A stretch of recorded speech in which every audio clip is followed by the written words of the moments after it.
Hey Jay, I hope you can see this. I'm going to look at this before I put it on YouTube, obviously, but I'm in my attic. I had no one at work to record me, so I had to wait till I got home. So let me just go over the things that we went over today, and then when I email you this, I'll put the reps and sets and how many times you should do it, whatever.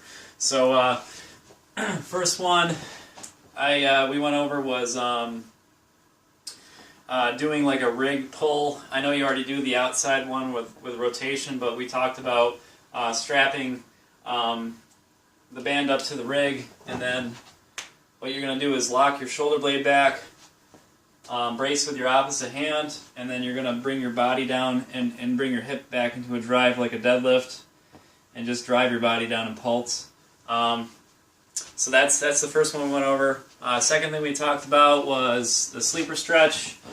Hope you can see me, but remember, you lay on the ground,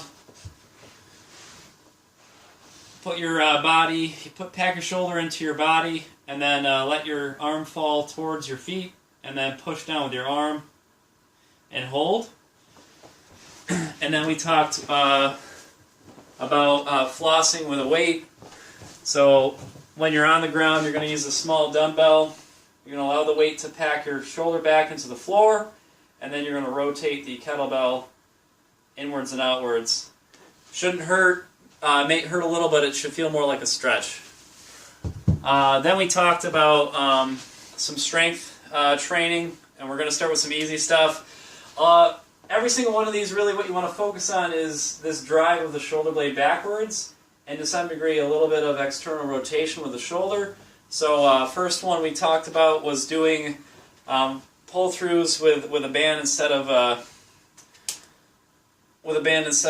pull. It provides a little more external drive, gets the muscles more active. Second thing we talked about was pull-downs with a band, and you just got to find an adequate resistance. Remember, with this one you want to keep your neck packed in, and you're just touching right down on the base of your shoulder blades on the top. Third thing we talked about was external rotators. So with a small weight, like an 8 or 10 pound you start with, you're going to lay on your side. So for instance, you're going to lay with this side down. On the activity, just pretend like I'm laying down.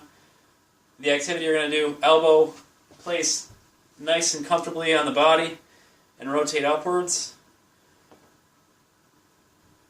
What you want to focus on, a couple things that people make mistakes with is they start to drive their elbow up. That means you're going to get fatigued, so decrease the weight. What tends to happen is people start popping their shoulder forward, which you also don't want to do. Then another one we talked about was, remember on the bench, you had an incline bench. Your body's going to be up like this, and you're going to do driven-wise. Once again, driving that shoulder blade through the motion.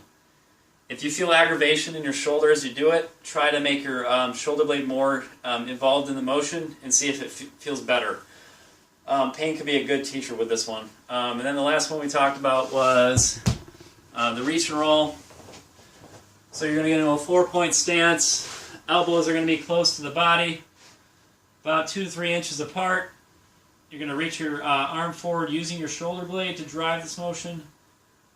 Turn your thumb up and bring your arm up as you do it. All once again, you want to try to drive that motion through the shoulder blade. That's all we talked about. If you have any questions, just get a hold of me. Talk to me in the gym if I come over anytime, or we'll talk about it at your next visit.